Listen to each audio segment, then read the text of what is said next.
This is the Exogeology ROCKS Episode 6 bonus track. I'm here today with Dr. Cynthia Phillips. Cynthia, can you please tell us a bit about Europa? Why is it so interesting? I'd be happy to. So, Europa is one of my favorite places in the solar system. What's so cool about it is that we know that on the outside it has a surface that's made up of water ice, so frozen water. We know from orbital data that the surface has basically a layer about 100 kilometers thick that's made up of some combination of frozen ice and liquid water. So there's a frozen icy layer at the top, and then there's a liquid ocean layer underneath that.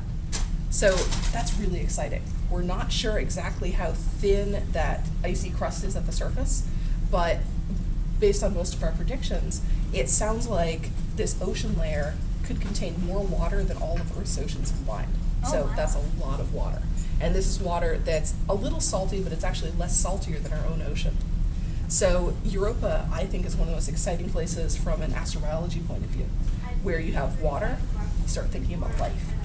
And so you can think about life on Europa, you have to think about what it needs, right? So life on Earth, we think needs liquid water. Well, we've got that in Europa. We're pretty sure. We haven't 100% proved that liquid ocean is there, but we're really pretty sure it's there. You need the right kind of biogenic elements. That's like carbon, nitrogen, phosphorus, things like that. And we're pretty sure that Europa has those, just because those are common elements that are found in all the planets and satellites when they form. So then the last thing you need is a source of energy. And that's a little harder to find in Europa. The ice layer at the surface is thick enough, and Europa's far enough away from the sun. It's about 5 times further away from the sun than we are here on Earth. So the sun is a lot fainter. So that means that photosynthesis probably would be pretty difficult. So it turns out that on Earth, solar energy actually drives a huge percentage of the biological activity on our planet.